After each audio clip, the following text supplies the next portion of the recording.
We are talking about ethical leadership with a specific focus on corruption. It's a prickly subject. As a young person, I am so fearful. Corruption is a cancer in this country. The leadership has not been held responsible for failing us. We give these people power, we pay them fat salaries, be offended. Hundreds of people are living in the most deplorable conditions. This is literally a squalor. This is one of the biggest determinants of ill health and disease. Is it even ethical for us to actually accept the fact that people have to live like this?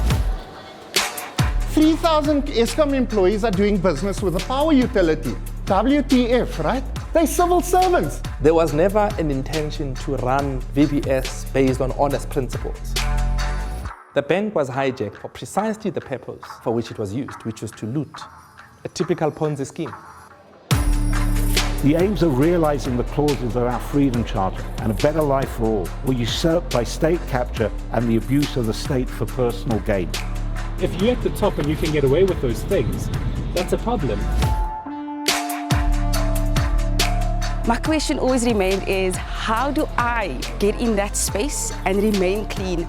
How do I not get affected by this cancer called corruption? The acceptance and the normalization of corruption is passive suicide for the people of South Africa. As a country, you start losing your confidence and your ambition.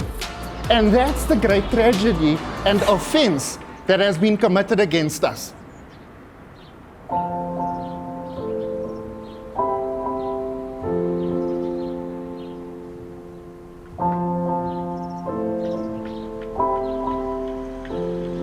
I've been wondering, how do you describe South Africa? And I've come to the conclusions, we're the Mr. Bojangles of republics. Here's the thing with Mr. Bojangles. It's really a story of tragedy. A gifted dancer, skill, dexterity, can jump so high, and then lightly touch down. He takes to a bit of alcohol, a bit too much, ends up in jail, and his faithful companion, his dog, dies.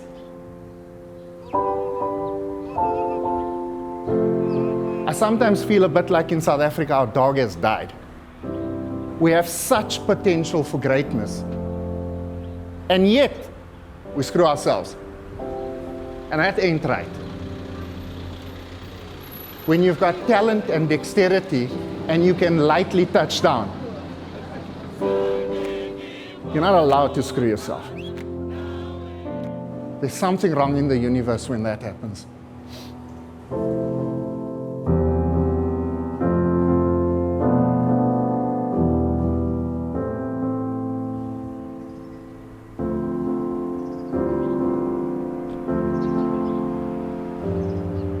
I would like to welcome you all to Lilliesleaf, a site of memory.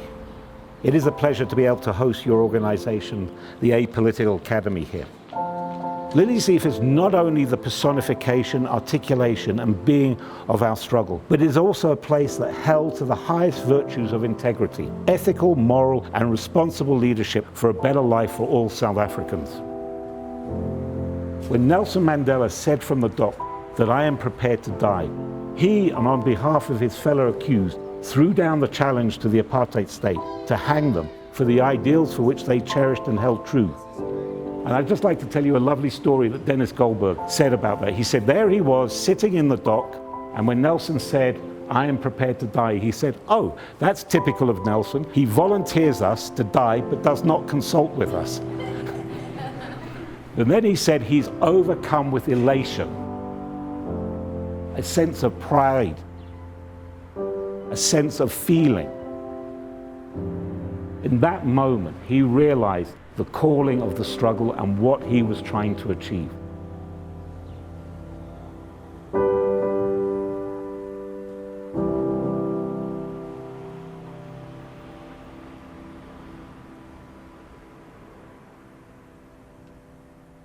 Azania, Azania, Azania.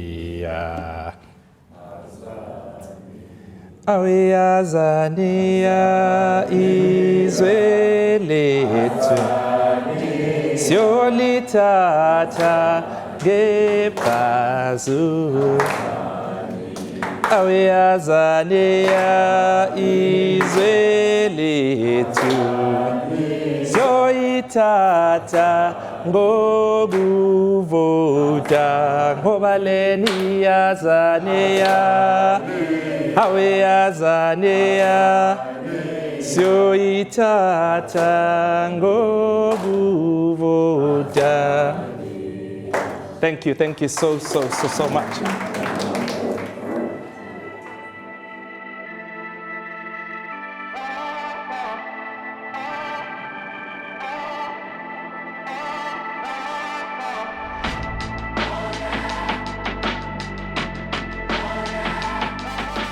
Ethical leadership requires that we put our interests last.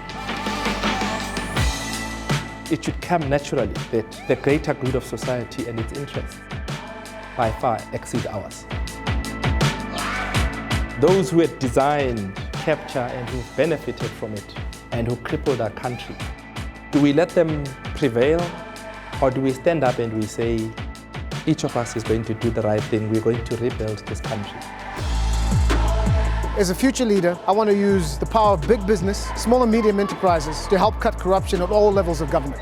We have to work together to ensure that corruption comes to an end to this country.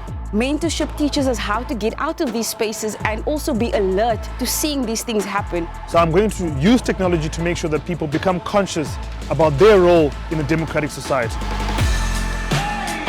Fundamentally, apolitical is about connecting. We're trying to help public servants and people who work around government to be more connected to one another, particularly internationally, and also to be more connected to great ideas. We were designed to jump high and lightly touch down. That's the South African birthright. That's what our founders promised us. And that's why programs like this are so important.